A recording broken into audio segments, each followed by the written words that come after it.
Hola, buenas tardes a todos. Bueno, esperamos por nuestro buen amigo Carlos Luna para darle inicio a este conversatorio, que es un conversatorio oficial de La Mejor Venezuela. Y vamos a conversar con el profesor Carlos Luna, quien es politólogo, internacionalista, termina de ser hace pocos meses el eh, director de la Escuela de Estudios Políticos de la Universidad Central de Venezuela. Y bueno, estamos esperando que Carlos se conecte con nosotros para que la pantalla se divida en dos y darle inicio a este conversatorio. Bueno, el día de hoy, como saben, hemos elegido un tema de política internacional, concretamente sobre los Estados Unidos respecto a Venezuela. Y bueno, Carlos es un especialista en la materia y además, bueno, es un tema que tiene interés político para la población venezolana. Bueno, aquí saludo a Aquiles, mi sobrino, a Mariana Duque, que se acaba de conectar también a la transmisión. Y bueno, ya va a empezar a conectarse bastante gente y espero por Carlos para que saludos a Saralí y espero por Carlos para que se una y podamos dividir la pantalla. Aún no lo veo conectado, pero bueno, en cualquier momento seguramente se conecta. De hecho, a las 3 y 10 de la tarde hicimos una invitación en vivo por aquí para este conversatorio de hoy. Y bueno, sigo esperando que Carlos se conecte para darle inicio formal al conversatorio. Saluda Giovisión 1 también, se une a la transmisión. Ya saludé a Sara Lee, Mariana Duque, Aquiles Heredia. Saludos a Castro González, que es Castro Venezuela. Sigo esperando por Carlos Luna para poder darle inicio a la transmisión. Saludos a Cadelampa, que no sé quién es, pero bienvenido igual. Eh, y bueno, seguimos esperando por Carlos Luna. Ya habíamos estado chateando antes de que comenzara la transmisión. Espero que no tenga problemas de conectividad, que han estado muy fuertes en estos días. Se une Pascual Hernández, que está en los Estados Unidos. Saludos, Pascual. Eh, bueno, seguimos esperando por el amigo Carlos Luna. Yo asumo que Carlos nos está viendo porque estábamos chateando hasta hace 2 minutos y le dije vamos a conectarnos ya que son las 5, pero no termina de conectarse. Saludos a Carpobra, se incorpora también. Saludos a Pascual. Hola, estimado Cipriano. Bueno, Pascual, ya te saludé. Saludos, espero que estés muy bien. Y bueno, tú que eres venezolano que vive en los Estados Unidos, me imagino que este chat va a ser de especial, este conversatorio va a ser de especial interés para ti. Bueno, la verdad es que me tiene un poco sorprendido que Carlos no se haya terminado de conectar. Estoy seguro que debe tener algún tema de internet, pero vamos a darle unos minuticos para que se conecte, ya que estaba muy pendiente, muy pendiente. Bueno, yo voy a aventurarme a plantear un poco el tema como lo concebimos a efectos del conversatorio, ¿no? El conversatorio es la coyuntura electoral en los Estados Unidos y cómo afecta la política exterior de ese país con respecto a Venezuela. Y si va a haber un cambio, ya se unió Carlos, o si por el contrario podemos ver que se va a mantener una situación más o menos igual a la que tenemos en este momento, que es decir, sobre el régimen venezolano desde todo punto de vista, eh, financiero, político, diplomático, etcétera, pero sin llegar a lo militar, que ha sido algo que mucha gente ha estado como esperando, pero que ha quedado claro que no forma parte de sus opciones reales, por lo menos no de las que están dispuestos a instrumentar por ahora. Y hay todo un debate con respecto al tema Venezuela en la campaña de los Estados Unidos. Ya Carlos se unió, ya le di la autorización, se acaba de salir.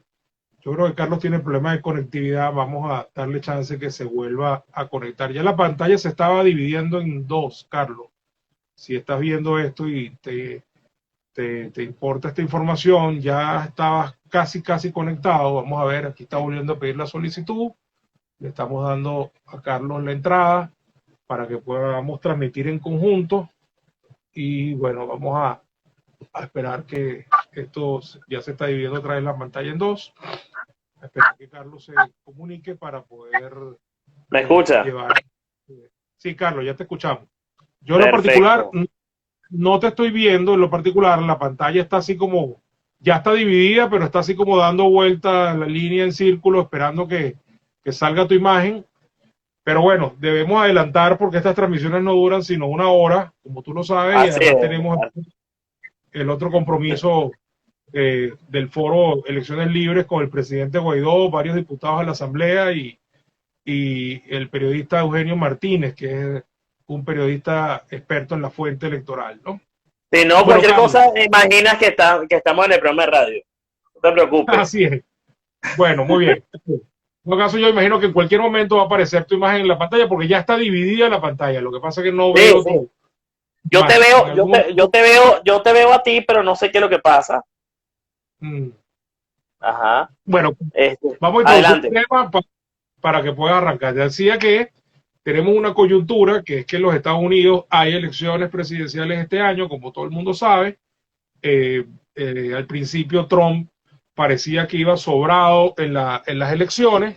Eso se ha visto interrumpido, o mejor dicho, se ha visto alterado por la dinámica de la campaña.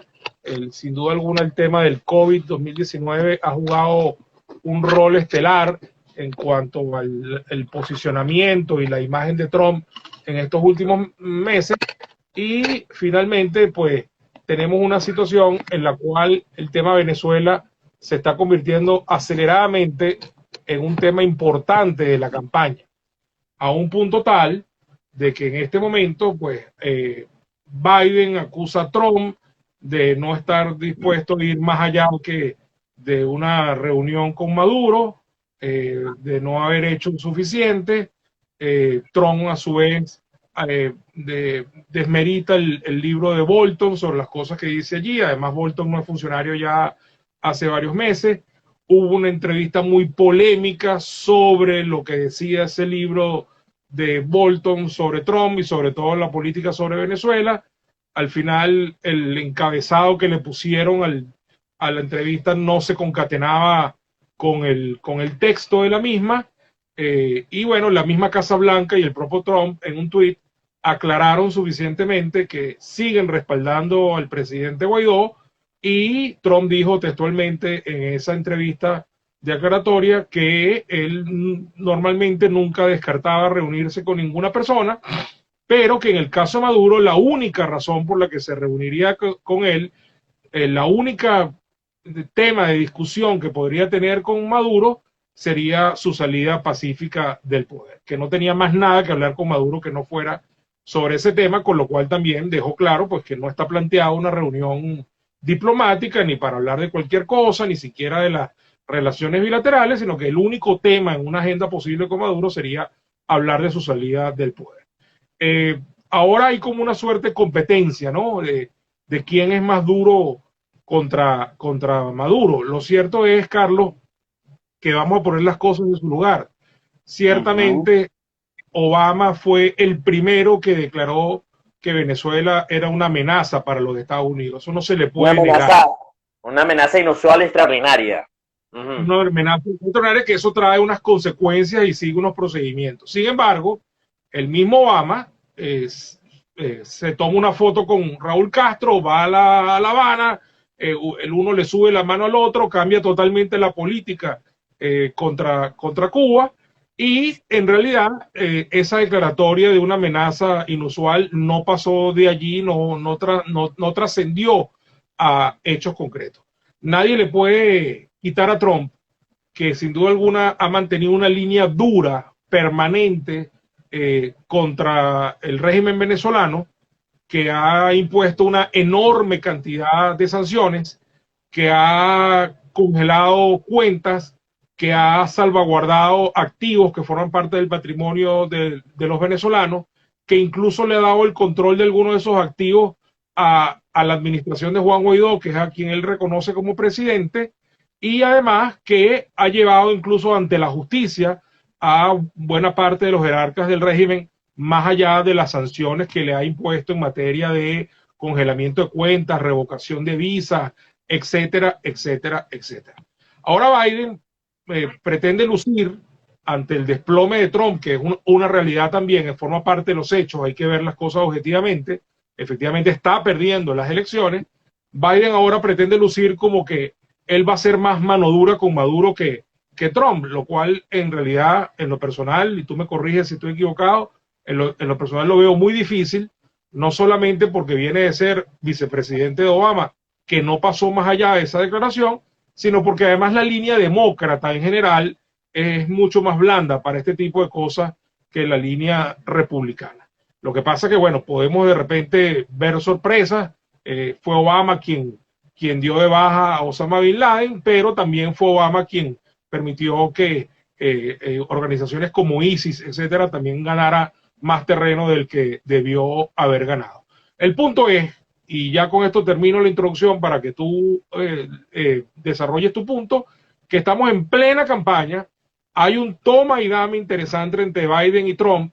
Trump está perdiendo las elecciones a precios de hoy, al día de hoy, según todas las encuestas. Acabo de ver una hace poco que me mandó un amigo, incluso está perdiendo en Florida, que fue el estado decisivo en las últimas elecciones, por 6 o 7 puntos.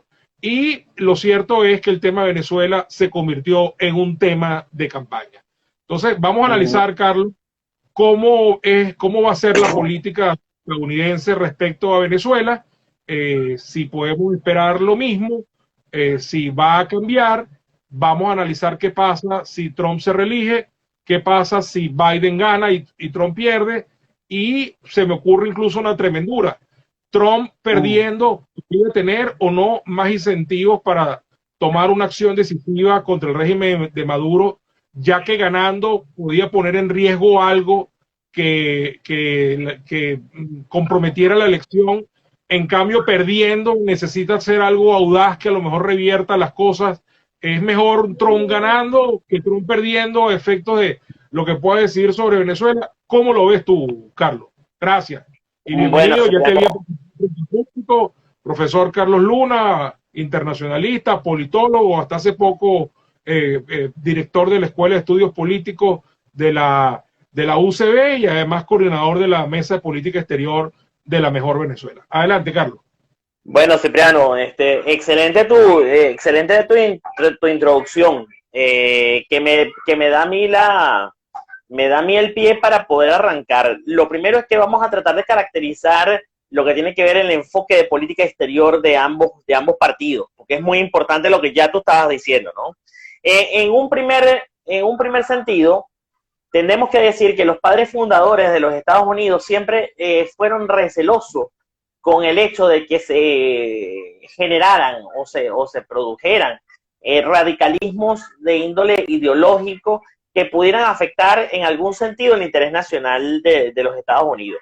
Por esa razón es que ellos, frente al discurso ideológico de izquierdas y derechas, los Estados Unidos generan un discurso de centro que se conoce académicamente como el discurso americanista. Un discurso americanista que está fundamentado en los valores y principios de la democracia representativa liberal, que es tomado como valor, como principio fundamental, y ese discurso americanista está fundamentado y está basado en políticas públicas. ¿Pero de qué habla fundamentalmente? Habla de democracia representativa liberal, del respeto al Estado de Derecho, a la constitucionalidad, a las leyes, habla de la división de poderes, de ese check and balance tan necesario, tan esencial para una sociedad democrática, entre el equilibrio de poderes entre legislativo, ejecutivo y judicial, siendo el poder más importante de todos en democracia el poder legislativo. libre mercado, libre comercio, libre iniciativa, libertad de expresión, libertad de información, libertad de pensamiento y respeto a los derechos humanos.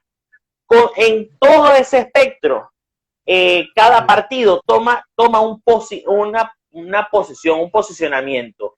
Para tradicionalmente lo que ha sido la narrativa de los republicanos ha estado asociado con lo que es la metáfora, para hablar de los dos partidos, es la metáfora de los halcones y las palomas. En el caso republicano, se asocia con los halcones en el sentido de una política exterior de tipo excepcionalista, es decir, excepcionalista que pone por encima a los Estados Unidos y lo coloca como un policía mundial o como el pueblo que está destinado a liberar de las tinieblas de la ignorancia, de las tinieblas de la tiranía, de las tinieblas de la opresión a todos los pueblos del mundo, y por consiguiente, si es necesario hacer la guerra, se hace. Y el liderazgo de las acciones de política exterior lo lleva Estados Unidos de manera unilateral. Eso por una parte. Por otra parte, están los demócratas. Los demócratas son asociados con las palomas. Y esas palomas no es que sean inofensivas, porque que no son inofensivas, moca con eso. Porque uno dice paloma y ay, tan bonitas las palomas. No. Ellos también quieren mantener la hegemonía de los Estados Unidos, pero la hegemonía compartida, la hegemonía negociada, la hegemonía a través de la generación y exportación de sus valores y de la democracia representativa liberal como valor en todo lo que significa el mundo entero, pero principalmente la civilización occidental, ¿no? Entonces ellos creen en el internacionalismo liberal, ellos creen en el hecho de poder negociarlo todo, de poder solucionar las cosas por vía de la concertación, del diálogo, de los mecanismos de solución pacífica de los conflictos, pero no descartan el uso de la guerra como último recurso. Mosca, ¿ok? Eso es muy importante. Ahora, tomando en consideración esto, Biden ha sido agresivo en los últimos tiempos y ha sido agresivo porque la coyuntura se lo permite. Es decir, él está tratando de utilizar la coyuntura del COVID-19 y lo que es la crisis doméstica para tratar de meterse y de colarse por allí y golpear, en el buen sentido de la palabra, en el sentido estrictamente político, golpear a Trump en el sentido de que no ha sido lo suficientemente enfático, ha sido un bluffer, lo que se llama en Estados Unidos, ha sido un bluffer porque no ha decidido llegar a un nivel superior para poder liberar a Venezuela. Eso lo ha dicho de esa manera. Ahora bien, yo creo que lo que Trump ha ido a un nivel o varios niveles más elevados que el mismo Obama. Obama, recuérdate, Cipriano, y recuérdense todos los que nos escuchan, que Obama mantuvo una situación, si se quiere, tibia hacia el régimen primero de Chávez y luego de Maduro, y solamente se decidió a ser un poco más duro, más fuerte, fue el final de su mandato, cuando ya no podía reelegirse más, y cuando fue que firmó la famosa orden ejecutiva para declarar a Venezuela una amenaza inusual extraordinaria. Para nadie es un secreto que es Donald Trump el que ha endurecido la línea, el que dio un discurso, Cipriano, y recordémonos de eso, un discurso en el año 2019, a principios de 2019, donde estuvo, entre otros personajes, la madre de Oscar Pérez, en la Universidad Internacional de la Florida, donde dijo que su plan estratégico, su visión estratégica, era fundamentalmente tratar de acabar con la amenaza del socialismo que se cernía sobre los Estados Unidos, y dijo que fundamentalmente los tres grandes hitos o las tres grandes amenazas a poder ser superadas por los Estados Unidos tenía que ser, número 1, Venezuela, número 2, Cuba, y número 3, Nicaragua. Entonces yo no creo que no es que crea que Trump se haya alejado de eso, muy por el contrario, no se ha alejado. Yo creo que ha dado suficientes muestras, ha dado suficientes suficientes muestras de acompañamiento y de apoyo a lo que es el gobierno interino de Juan Guaidó y a todo lo que ha sido la lucha democrática venezolana. Pero recuérdense que la política exterior es una política que tiene una repercusión sobre la política doméstica y viceversa. Por ejemplo, si no hubiera habido pandemia del COVID-19, yo estoy seguro que las acciones de presión respecto a Venezuela pudieran ser más sistemáticas y pudieran ser más efectivas. Pero la pandemia del COVID-19 y las estadísticas que presenta esta pandemia a nivel doméstico en los Estados Unidos, y tan es así que ha afectado a Trump en cuanto a su posicionamiento electoral para una eventual reelección. Yo considero que lo bueno que tiene toda esta situación es, Cipriano, que el tema Venezuela es un tema del debate electoral norteamericano. Es un issue, como lo diríamos en inglés. Es un issue y es un issue trascendental y no deja de tener un enfoque bipartidista, bipartisano, como se dice, bipartisan, como se dice allá en la narrativa norteamericana. Creo que Biden mantendría lo que tiene que ver con la política hacia Venezuela de presión, pero yo creo que estaría más ganado a la idea de negociaciones internacionales, tipo como la que se hizo con Irán, para su programa nuclear, el del famoso proceso de negociación 5+1.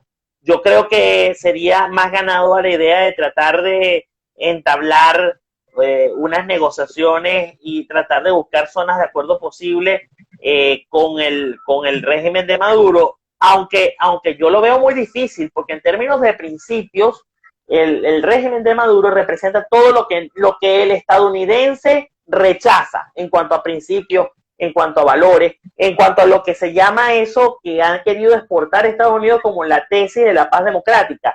Es decir, que a través de un Estado de Derecho, a través del orden que generan las leyes, a través de la libertad de mercado, la libertad de comercio, la libertad de iniciativa y la libertad individual, se genera orden. Al generarse orden, genera progreso y bienestar para la gente. Es decir, yo creo que va a contrapelo de todo lo que tiene que ver con ese discurso norteamericanista. No obstante, ahora pareciera que las cosas se hubieran invertido. Biden aparece como más virulento, Trump aparece como más conservador, pero yo creo que no es en balde, Cipriano, y voy a ser total y completamente enfático.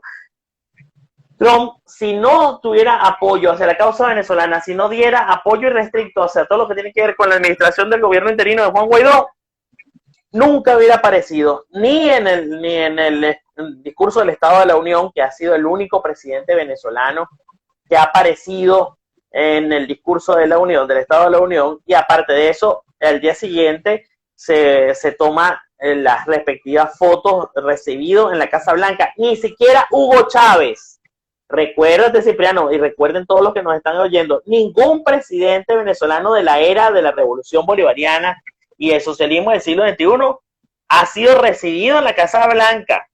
En cambio, Donald Trump sí recibió a Juan Guaidó con honores de jefe de Estado, como lo vimos, y creo que el proceso de política exterior que está aplicando Trump en este momento es un proceso de debilitamiento por todas las aristas de la base de apoyo a Nicolás Maduro. Es un proceso de ir mellando, de ir debilitando todos los cimientos de lo que puede ser esa estructura de apoyo a Maduro, y creo que la dinámica internacional va aceleradamente dándole la razón a Trump, porque lo que acaba de pasar, y aquí voy a cometer una tremendura como dices tú, así como dice Trump que esa es su dinámica de política exterior, todo le da la razón a vida cuenta de la acción que tomó Maduro hace 2 días, de haber expulsado, de darle 72 horas eh, darle 72 horas a la embajadora de la Unión Europea para que se marche de Venezuela, y eso ha generado toda una cantidad de reacciones impresionantes a nivel internacional, cuando la Unión Europea era la que le generaba el contrapeso natural a los Estados Unidos, porque siempre los europeos van a contrapelo de lo que dice Estados Unidos. Si Estados Unidos toma una acción virulenta, los europeos, que tienden a ser un poco más progresistas en ese sentido, nivelan la balanza, es decir, generan contrapeso, y viceversa, con lo cual yo creo que se le están dando todas las condiciones a Trump para poder tomar acciones. ¿En qué sentido? Aquí estoy leyendo un comentario de alguno de los amigos que habla de Realpolitik. Sí, ahorita lo leemos todo. Termina Okay. tu punto central para después entrarle a los comentarios. Okay.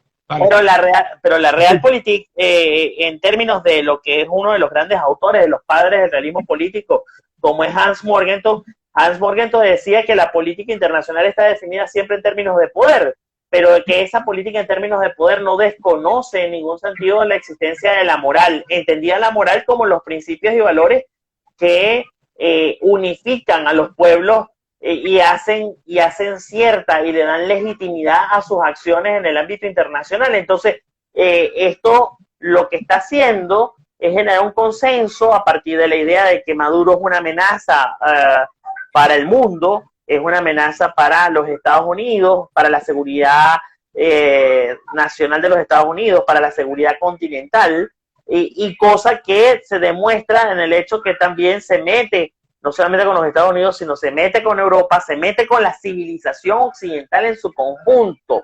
Entonces, yo lo que espero y aspiro, Cipriano, y con esto voy cerrando para que le demos chance a la participación de las personas, lo que espero y aspiro es que el debate electoral no se banalice.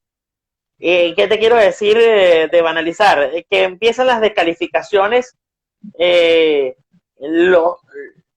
las descalificaciones personales, en el sentido de que si tú lo hiciste y yo no lo hice y el otro lo hizo, y así sucesivamente, sino que simplemente aporten primero una identificación del problema cierto, segundo, que se estudie a profundidad lo que pueda ser la amenaza del régimen para lo que tiene que ver con la seguridad nacional de los Estados Unidos, y tercero, saber que esto puede ser un efecto dominó, o esto puede ser voy a utilizar un término muy chocante, pero que representa lo que es, puede ser una metástasis que se pueda reproducir por todo el continente, tomando en consideración la acción de actores extrarregionales como son Irán, como es Rusia, como es China. Eso es sumamente importante. Y para finalizar, no me voy a dejar de mojar con la travesura que dijiste.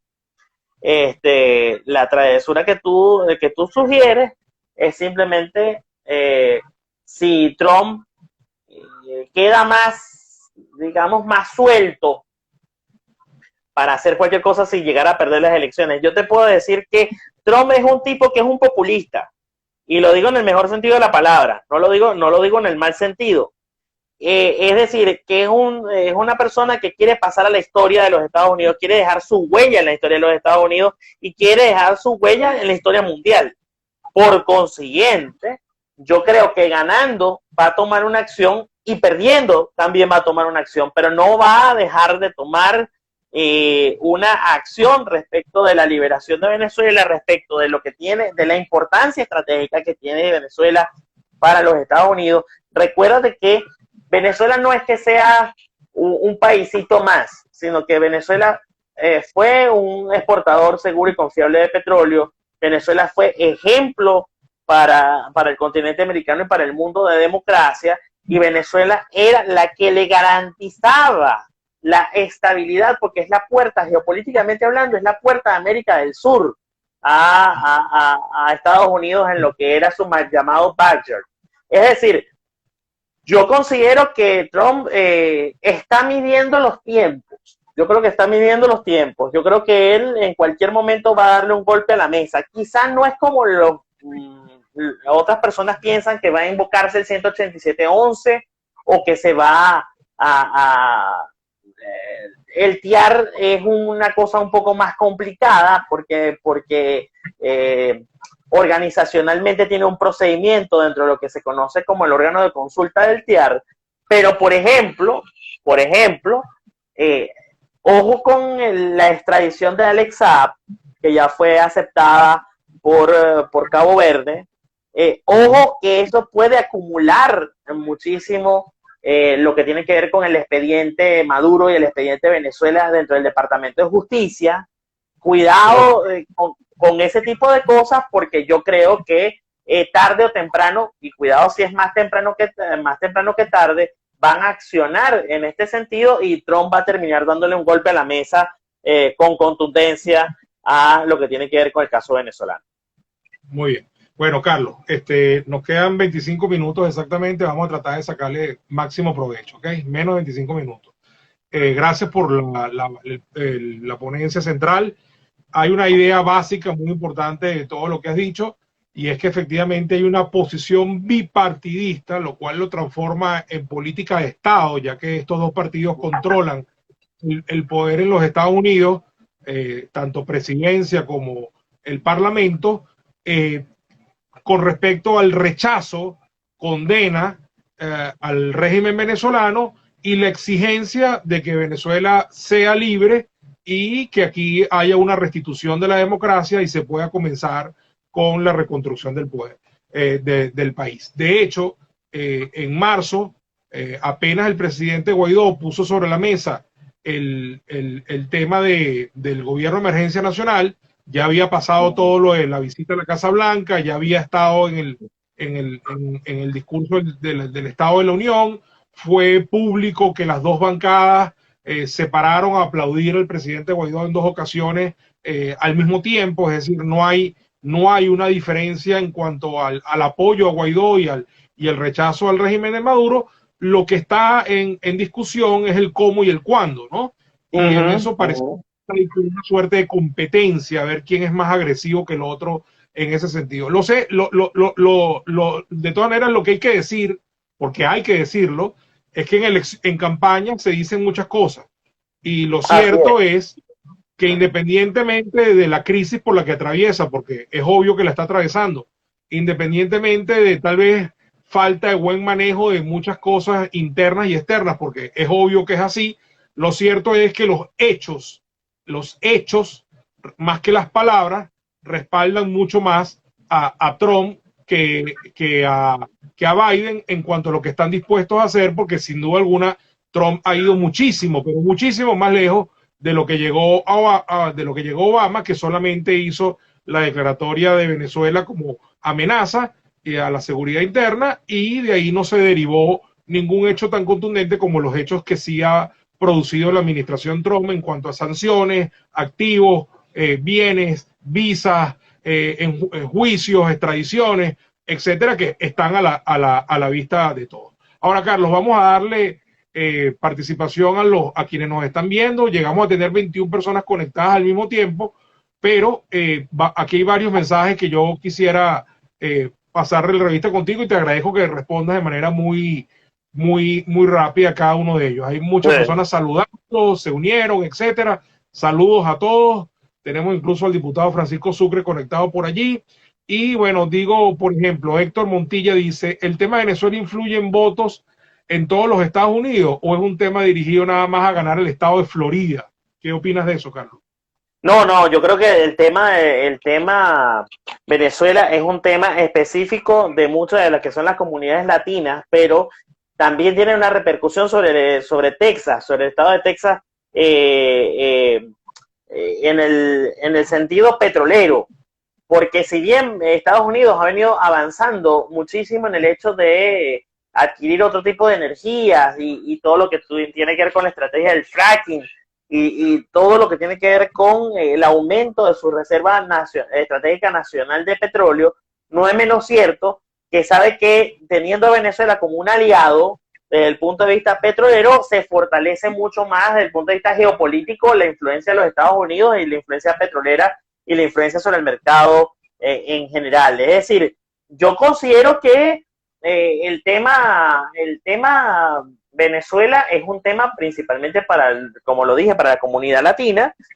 No es para todos los Estados Unidos, pero lo que sí es para todos Estados Unidos es la imagen de Trump como el cowboy.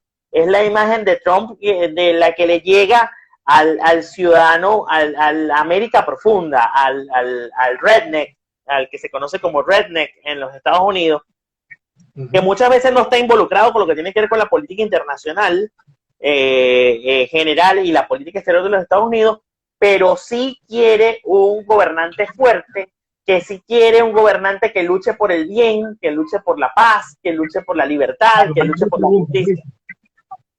Hay varias preguntas, por favor, un más breve. Ajá. No, listo, termina tu idea. No, okay. que creo que eso influye, creo que eso va a influir. Te agrego un comentario rapidito porque me parece indispensable hacerlo. Yo creo que al voto latino le importa el tema de Venezuela, Cuba y Nicaragua estrictamente desde el punto de vista político, por la libertad misma, ¿ok? Al norteamericano de a pie, al votante natural de Trump, ese que le hizo ganar las elecciones hace 4 años, realmente creo que la libertad de Venezuela y la crisis humanitaria le importa muy poco, ¿ok?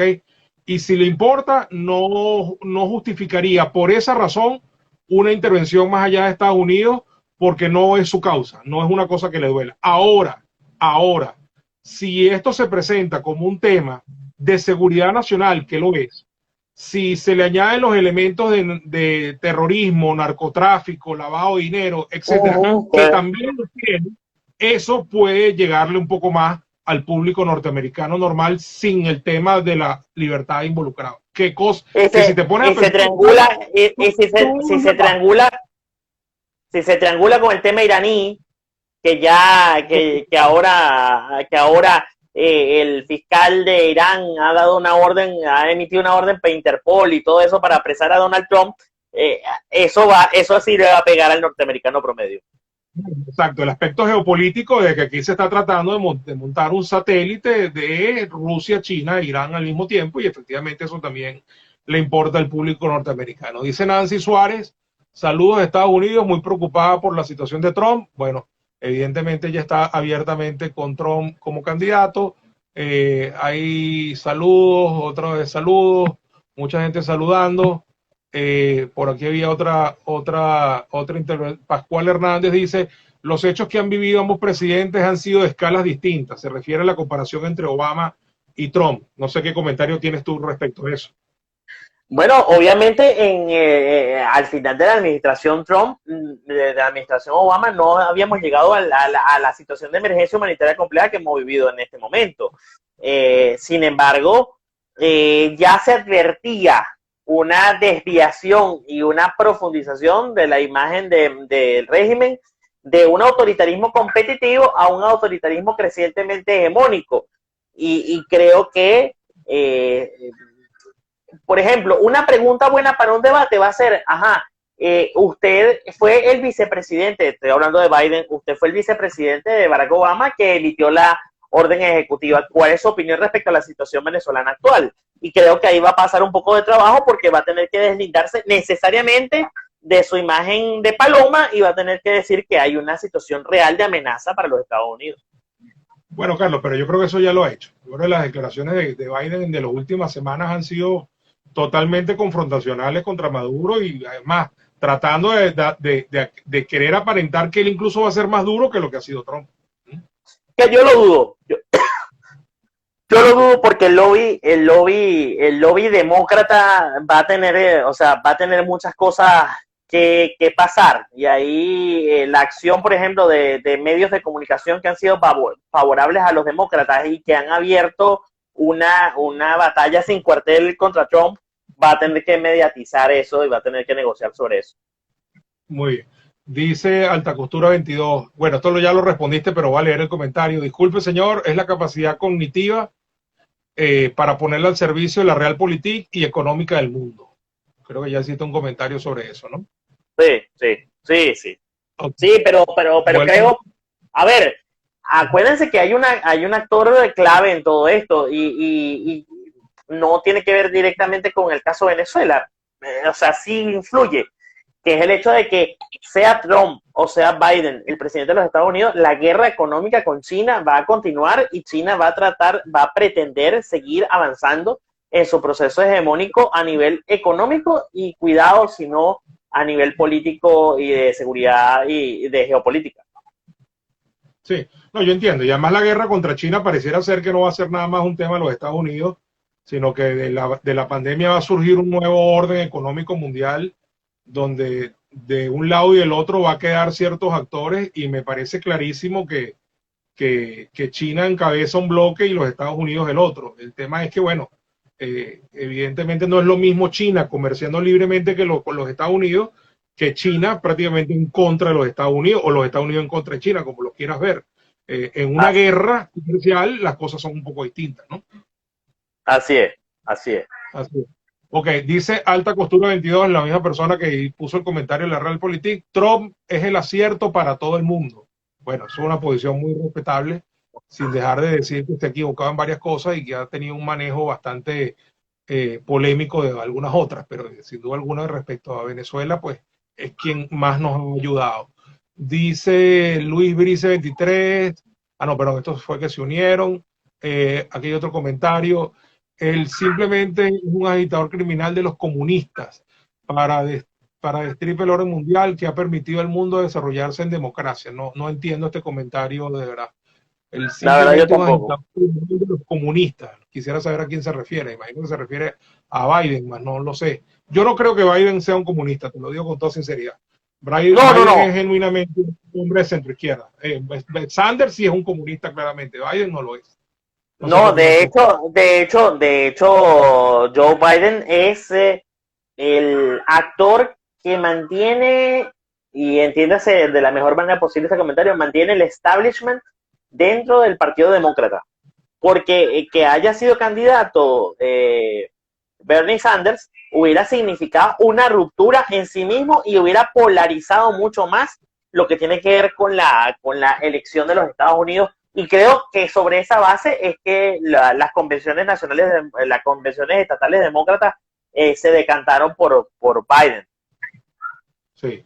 Mira, aquí hay un comentario interesante, una pregunta, comentario de Alfredo Tineo, que está en Chile, aquí le mandamos nuestro saludo a nuestro gran amigo Alfredo Tineo. Te Un dice, abrazo. Carlos, saludos. ¿Ves una política internacional de Estados Unidos para América Latina más allá de pactos y convenios arancelarios? ¿No te parece que China se ha involucrado con una política más integral en la región? Interesante ese comentario. Eso está sumamente interesante. Yo creo que todo esto que se está viviendo en América Latina resulta del abandono sistemático de Estados Unidos de la región durante muchos años. Yo diría que desde la caída del muro de Berlín y la disolución de la Unión de Repúblicas Socialistas Soviéticas, cosa que se acentuó con la guerra de Irak, con la operación Tormenta del Desierto, hasta acá. Entonces, con la llegada de Chávez y de Maduro en América Latina y del socialismo del siglo XXI en general, los Estados Unidos no les quedó de otra sino voltear hacia América Latina. Y creo que el abandono en términos de cooperación, en términos de asistencia técnica, en términos de transferencia tecnológica, en términos de lo que tiene que ver con cooperación social, cooperación económica, cooperación hasta asistencial en muchos de los casos, fue muy exigua. Estados Unidos vio a América Latina como un mercado más no lo vio como su soporte y como su área de influencia natural. Entonces allí con eso se generó obviamente un discurso abiertamente reactivo en contra de los Estados Unidos y fue cuando empezaron estos actores extrarregionales a participar. Por ejemplo, y te voy a dar un ejemplo para no extenderme más, el ejemplo más claro de eso es la activación del ALCA.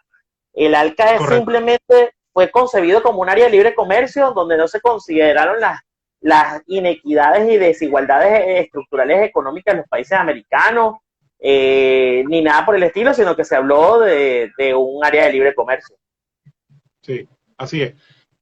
Aquí hay otra pregunta de Pascual Hernández, que está allá en Estados Unidos, por cierto, vive ya desde hace unos meses, un año más o menos.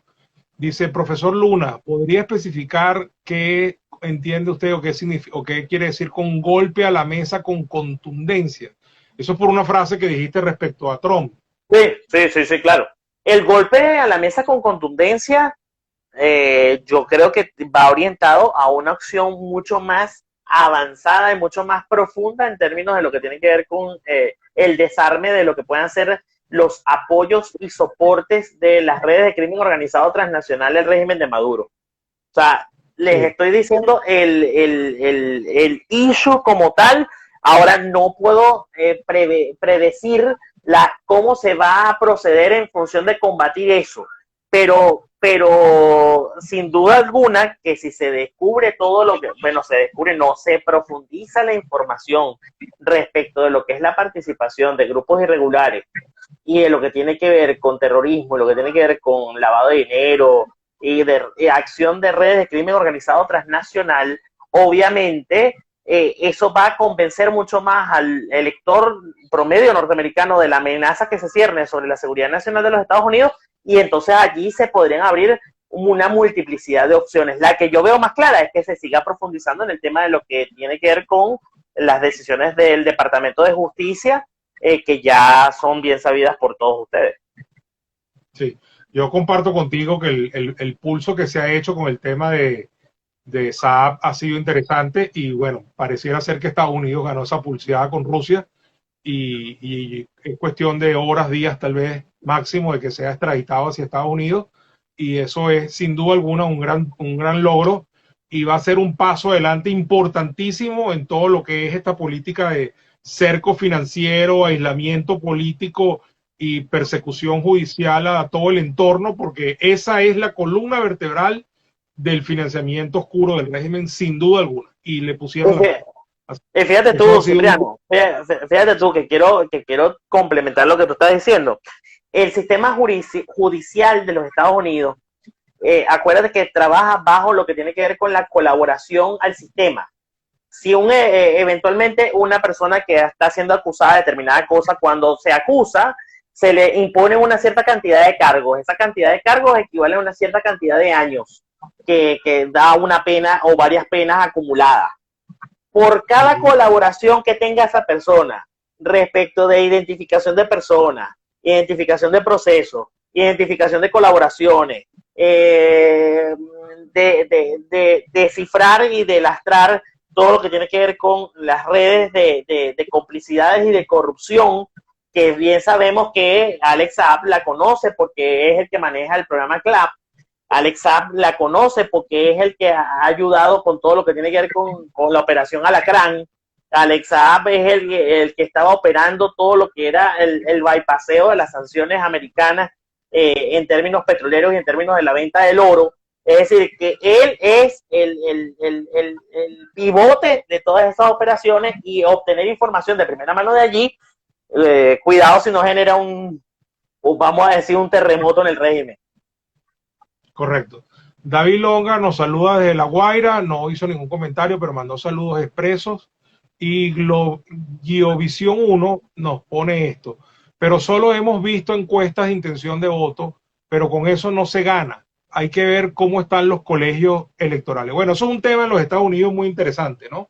Porque allá la elección es de segundo grado y ya ha ocurrido varias veces que quien gana en el voto popular no necesariamente es el que termina sentándose en la silla de la Casa Blanca. Tanto Al Gore como Hillary Clinton ganaron en el voto popular, y los que se sentaron en la silla fueron otros, concretamente George Bush hijo y ahorita Donald Trump. No sé si tienen algún comentario rapidito sobre eso, Carlos. Nos quedan yo estoy totalmente de acuerdo con tu visión. Yo creo, acuérdate que los colegios electorales fueron diseñados por los padres fundadores en función de evitar que un líder carismático pudiera seducir a las masas y pudiera incurrir en el hecho de poner en peligro la estabilidad de la nación. Entonces, bueno, habrá que ver de aquí a noviembre cómo se va dando ese proceso y eso es lo que obliga a los candidatos en Estados Unidos a hacer campaña en todos los estados, porque cada voto de cada colegio electoral cuenta. Sí. Bueno, aquí aclara Alta Costura 22 que cuando hablaba del comunista se refería a Maduro y ahí sí era que no teníamos ningún, ningún desacuerdo. Evidentemente Maduro sí le... Además, formado en eso, juega Cuba a formarse desde el punto de vista comunista, ideológico, ¿no? Nos escribe Jorge Echenique, que es el coordinador del Mejor Apure. Es muy claro que Rusia, China, Irán y todo el combo comunista están haciendo hasta lo imposible para que Trump no sea reelecto, por ello debería actuar lo más pronto posible. Bueno, yo creo que Trump está haciendo lo que él cree que tiene que hacer. Si algo no tiene Trump es que es flojo. Lo que pasa es que evidentemente ha tenido unas decisiones polémicas y evidentemente ha acusado recibo de algunos malos manejos, ¿no? Dime, mira, yo te voy a decir una cosa, Cipriano, lo de George Floyd no es casual, ¿oíste? Yo soy de la premisa que lo de George Floyd no es casual. Hay grupos radicales en los Estados Unidos y muchas células de estos que se oponen a Trump, que se inocularon en esa sociedad y que han generado todo un revuelo a partir de eso, tan semejante y guardando la distancia como el Caracazo aquí. El Caracazo no se dio por sí solo en Venezuela. Había unos factores desestabilizadores dentro de la sociedad venezolana que fueron los que dieron al traste con todo lo que se dio. No creamos de que eso fue por obra del Espíritu Santo. Bueno, que también creo que esa explosión en Estados Unidos fue producto de una cantidad de sectores que aprovecharon de hacerlas de las suyas. Lo que sí creo es que también va a haber una reacción nacionalista y cuidado porque eso también va a actuar a favor de Trump. Sí. Última pregunta que leo, creo que hay más, pero no hay tiempo, nos quedan solamente 5 minutos antes que se corte la transmisión sola y quiero que esto quede guardado en mi historia para que lo puedan ver de más personas y para eso hay que uno finalizar espontáneamente antes que ella se corte sola, ¿no? La última pregunta es para mi buena amiga Mónica Lorenzo, que también está en Estados Unidos. Dice, en este aspecto difiero del profesor Luna. Estados Unidos comenzó a preocuparse por Venezuela y América Latina cuando el narcotráfico y el terrorismo se fortaleció con el apoyo del gobierno de Chávez. ¿Qué opinas, Carlos, de ese comentario? Es que yo estoy totalmente de acuerdo, no veo la discrepancia. Lo que pasa es que fue progresivo, no fue tan explosivo. Fue muy progresivo y sí estoy de acuerdo. Cuando empieza la asociación de Chávez con la FARC, con el ELN y otros sectores, eso se produjo claramente. De hecho, dice que no olvidemos la favorable balanza comercial que había entre Estados Unidos y Venezuela entre 2000 y 2012. Es así, sí, pero que se acuerden de John Mayston como embajador de los Estados Unidos cuando decía, no le hagan caso a Chávez por lo que dice, llévense por lo que hace. Sí. Dice Jorge Echenique, si no salimos de este régimen no tendremos política exterior y de ningún tipo, eso lo tenemos muy claro, luchamos para eso todos los días, para que esto termine. Y dice Castro González, que me da tiempo rapidito de leer su intervención, con unos grandes maestros como los cubanos con más de 60 años de experiencia evadiendo sanciones financieras, ¿no creen que a estas alturas escalar las sanciones terminan afectando más al venezolano común que a los dirigentes del DEU? Eso es una buena pregunta, Carlos. Las políticas de sanciones, si nos referimos a Cuba, pues pareciera ser que las sanciones no son suficientes. ¿Qué opinas tú? No, yo creo que sin participación y articulación y organización social que generen una movilización social que acompañe las sanciones internacionales, sin eso no se va a avanzar más allá de lo que tanto queremos. Estamos de acuerdo, y esa es la parte que nos corresponde a los venezolanos y en eso no tenemos sustituto. O sea, nadie va a salir a nosotros a protestar por la falta de agua, de gas, de electricidad, de todos la falla de los servicios públicos, de que la gente se está muriendo en los hospitales, de que el sistema educativo colapsó, de la deserción escolar, de la fuga de los cerebros, de la desprofesionalización. Y no nos caigamos a coba. Y no nos caigamos a coba. Para aquellos que venden el 187.11, eso es una mala lectura del espíritu del constituyente. Y además de eso, pedir una acción militar no es como pedir una pizza. Para aquellos que utilizan el ejemplo de la pizza, eso no es como pedir una pizza y que te va a llegar a los 45 minutos. Claro, pero entonces, para poner la pregunta de Castro en su contexto, y ya con esto terminamos, es correcta la apreciación de que a punta de sanciones la experiencia cubana demuestra que no logras un quiebre y una solución final. Entonces, digamos, claro, Trump ha usado algunas otras variables más allá de las sanciones comerciales, y las ha puesto en práctica. De hecho, les ha dado duro con este tema de la judicialización, por decirlo así, llevar ante la justicia a una cantidad de personas jerarcas del régimen que evidentemente los ha puesto contra la pared, y el congelamiento de patrimonios, de cuentas, etcétera. Pero sí pareciera que falta algo, que es a lo que apunta Castor, porque con solo sanciones no pareciera que va a aparecer la solución. Bueno, por eso es que la tarea queda en nosotros, hermano. La tarea de organizarnos, de movilizarnos y de protestar es lo que nos queda. Así es. Yo creo que más bien debemos estar muy agradecidos de todo el apoyo que hemos recibido de Occidente. La comunidad internacional occidental nos ha respaldado bastante, 60 países entre europeos y americanos fundamentalmente. Hemos tenido un apoyo impresionante, pero hay una parte de este asunto que no podemos resolver sino nosotros. Eso está claro, y no hay que cifrar esperanzas ni basar estrategias contando con una intervención militar, ni teniendo eso como única propuesta ni política, porque primero, eso no es seguro. Segundo, eso no se pide por encargo y llega seguro. No funciona como un botón que se activa y se prende una máquina, o como el teléfono de Batman que llamaba al comisionado Fierro y Batman salía corriendo a resolver los problemas de Ciudad Gótica. Eso no funciona así. Y nosotros no tenemos el control sobre esa variable. Nosotros no tenemos el control sobre esa variable. Es una decisión más que primero no se pide de esa manera, y segundo, no depende de nosotros que se active o no se active las cosas. Y con respecto al TIAR, el TIAR ya se activó. Lo que pasa es que la gente se imagina que activar el TIAR es que aparecen una fuerza multinacional americana en territorio venezolano, y eso no funciona tampoco de esa manera. Bueno, Carlos, tenemos ya que despedir, lamentablemente. Muy agradecido con tu intervención. Un abrazo, bueno, muchísimas gracias. Estoy a la orden para una próxima cita.